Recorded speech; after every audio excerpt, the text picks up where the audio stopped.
Hello, my name is Laura Ji Xintong, and my student ID number is 4109-08709. Summary and reflection, words on the tip of my tongue. It's about a story of Mandy, a 27-year-old woman from Taichung, Taiwan, explores the emotional and personal challenges of losing fluency in a second language, English. In her case, once of a confident English speaker who wrote essays and won speech contests, Mandy now finds herself struggling to understand even basic English emails. Her story reflects a broader experience shared by many young adults in Taiwan. English is heavily emphasized during school, but once formal education ends, the opportunity and the motivation to use the language often disappear. Mandy's sense of loss is not only about grammar or vocabulary, it's about losing a piece of her identity. She recalls her high school graduation trip to New Zealand, where she communicated easily with her host family and wrote thank you notes in fluent English. Now those memories feel distant. She describes the frustrating feelings of knowing a word but being unable to say it, a clear sign of language attrition. The article introduced Dr. Li Wei, a linguist from National Taiwan University, who compares language to a plant. Without care and use, it begins to wither. According to her, this phenomenon is common, especially with a language is no longer necessary in daily life. Mandy admits she underestimated how much effort it would take to keep her skills alive. Watching English movies or using language apps casually wasn't enough to prevent her fluency from fading. Despite the decline, Mandy is trying to reconnect with English. She has started using Duolingo again and watches English shows with subtitles. She even writes in English in a personal notebook, simple sentences, vocabulary, and reflections. This small act represents more than just language practice.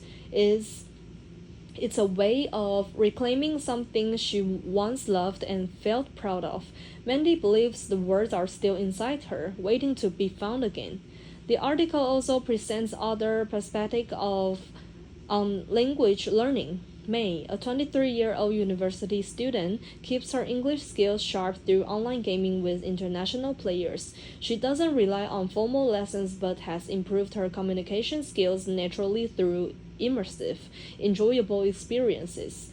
This shows that for many young adults, language learning doesn't have to be stressful. It can be fun, casual, and integrated into daily life.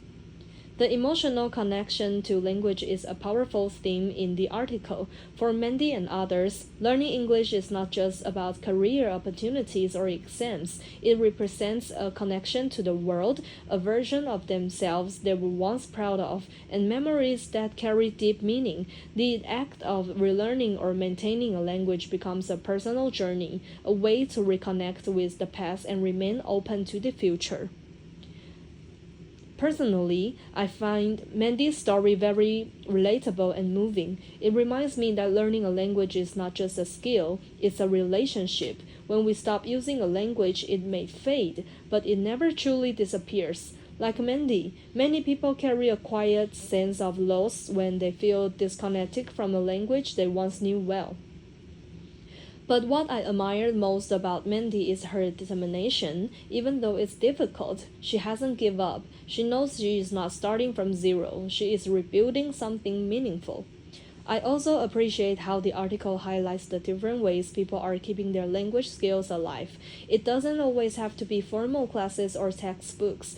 Watching movies, chatting with friends online, and writing a diary can all be powerful tools. These methods are more flexible and personal, which might make the learning process more enjoyable and sustainable. This article reminds me of the importance of patience. Language learning isn't something we can do once and forget. It requires care, time, and regular practice. But Dr. Lee says languages can come back to life. I believe that if we continue to find meaningful and enjoyable ways to use a second language, it will always remain a part of us. In the end, Mandy's journey is about more than language. It's about identity, memory, and hope. Her effort to reconnect with English shows that it's never too late to return to something we love. Even when the words are just on the tip of our tongues, they are still within reach.